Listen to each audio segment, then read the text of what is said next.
तो एक बार फिर से स्वागत है आप सभी का अपने यूट्यूब चैनल श्री गुरुकुल में। और आज बच्चों हम लोग पढ़ने वाले हैं क्लास 10th का पोयम का चैप्टर 4 अमेंडा। और बच्चों ये जो अमेंडा चैप्टर है ये कुछ और नहीं, एक लड़की का नाम है, ठीक है। और ये चैप्टर बहुत अच्छा है। अगर इस चैप्टर को आप समझने का प्रयास करें तो बहुत आसानी से समझ में भी आएगा। अगर मैं थोड़ा सा आपको इस चैप्टर के बारे में बताऊं तो ये जो आप अमेंडा चैप्टर देख रहे हैं कि लड़की का नाम है जो अपने बड़ों द्वारा, जो उनके बड़े उनको निर्देश देते हैं उससे परेशान है और उनके निर्देशों से स्वतंत्रता पाना चाहती है।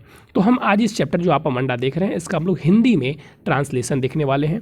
तो जैसे कि हम लोग करते हैं, सबसे पहले उसका हम इंग्लिश प्रोनाउंसिएशन करेंगे, फिर उसका बाद हम लोग उसका इंग्लिश हिंदी ट्रांसलेशन देखेंगे। तो चलिए मैं जूम कर देता हूँ ताकि चीज़ें आप लोगों को भी क्लियर दिखाई दें। Don't bite your nail Amanda, do not hunch your shoulder Amanda, stop that slouching and sit up straight Amanda. तो एक लड़की अमेंडा है जो अपने बड़ों द्वारा दिए गए निर्देशों से बहुत परेशान है। देखिए यहाँ पे जो बड़े हैं वही निर्देश दे रहे हैं। Do not bite your nails Amanda, कभी उसे दांतों से नाखून काटने को मना करते हैं। Do not hunch your shoulder Amanda, Amanda तुम अपने, ठीक है, तुम अपने कंधे को अमेंडा को कंधे को झुकाने से मना करते हैं, यानी कि तुम अपने कंधे को मत झुकाओ, कंधे झुकाने से मना करते हैं, ठीक है। स्टॉप दैट सोल्चिंग, वो चाहते हैं कि तुम अपना ये सुस्तपना मत दिखाओ और सीधे बैठो, ठीक है। अमेंडा तुम ये सुस्तपना मत दिखाओ, यानी कि तुम इस सुस्ती को त्याग दो और सीधे बैठो, ठीक है। और कैसे बैठो? सीधे बैठो।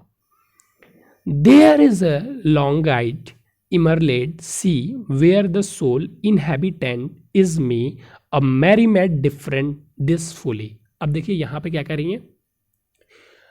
अब अमेंडा अपने बड़ों के निर्देश से स्वतंत्रता चाहती है। अमेंडा अपने बड़ों के निर्देश से स्वतंत्रता चाहती है। वो स्वयं की एक जलपरी के रूप में कल्पना करती है। वह स्वयं को किसमें कल्पना कर? इमर्ड सी, वो अपने जलपरी के रूप में कल्पना करती है जो एक शांत हरे समुद्र में एकांत में रहती है, ठीक है। जो शांत और एक हरे समुद्र में एकांत में रहती है, वह वहाँ अत्यधिक आनंदपूर्वक विचरण करती है। ये कौन कल्पना कर रहा है? तो ये अमेंडा कल्पना कर रही है कि मैं कहाँ रहती हूँ। मैं एक स्वयं को एक जलपरी के रूप में कल्पना करती है जो कि एक शांत हरे समुद्र में एकांत रहती है, वह वहाँ अत्यधिक आनंदपूर्वक विचरण करती है, ठीक है। चलिए, did you finish your homework Amanda. फिर उससे कहते हैं अमेंडा, क्या तुमने अपना होमवर्क कंप्लीट कर लिया? क्या तुमने अपना होमवर्क यानी कि गृह कार्य पूरा कर लिया? डिड यू टिडी योर रूम अमेंडा, क्या तुमने अपना कमरा साफ व व्यवस्थित कर लिया? क्या तुमने अपना कमरा साफ व व्यवस्थित कर लिया? I told you to clean your shoes Amanda. और आई थॉट, ठीक है, वो कहते हैं कि और उसे जूता साफ करने को कहते हैं, ठीक है।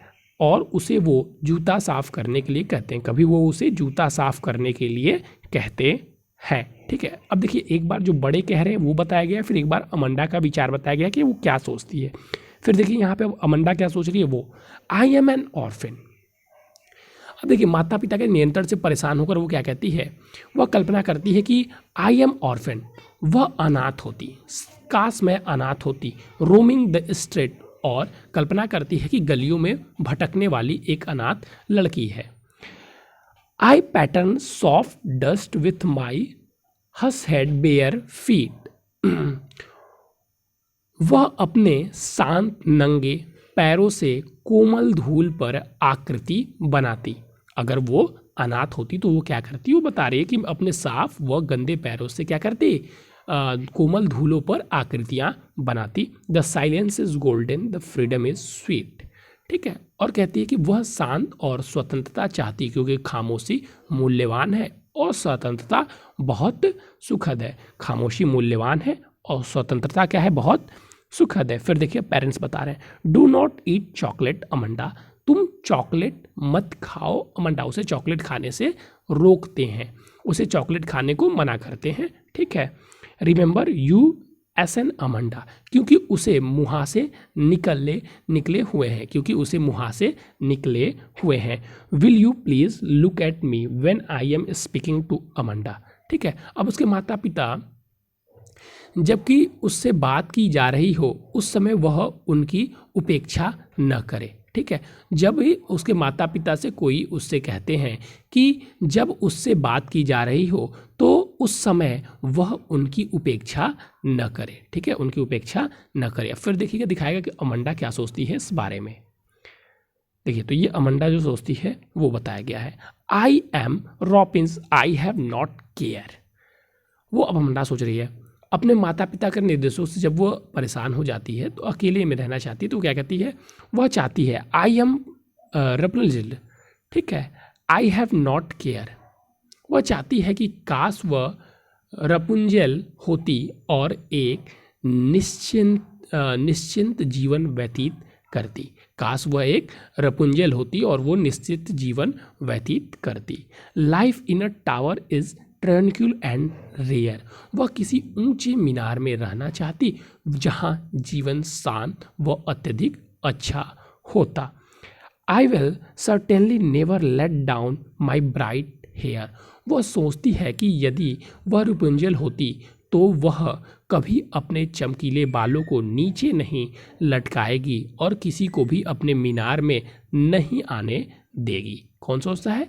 वो सोचती है। फिर देखिए, अब पेरेंट्स कहते हैं stop that sulking at once Amanda, कि वह हमेशा बुरे मूड में और दुखी रहती है, ठीक है। उसके माता पिता कहते हैं कि तुम इस प्रकार से दुखी रहना बंद करो। तुम अमंडा से कहा जाता है कि वह दुखी मूड में रहना तुरंत बंद करे।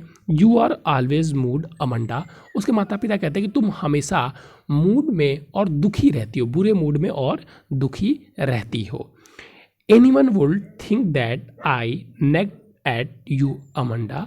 उसके माता पिता में से कोई एक कहता है कि उसे खराब मूड में देखकर कोई भी सोचेगा कि उसे माता पिता परेशान करते हैं, ठीक है। रॉबिन किलन ये आपके राइटर थे, ये आपकी कविता बस यहीं पर समाप्त होती है। तो क्या कविता थी कि उसके माता पिता हैं जो उसे बार बार निर्देश दिए जा रहे हैं, कभी कपड़ा रूम को साफ़ करने से, कभी हंसने से, कभी बैठने से, कभी खाने से। तो वो अलग अलग बार हर पंक्ति में आप देखेंगे कि वो अलग अलग विचार करती है।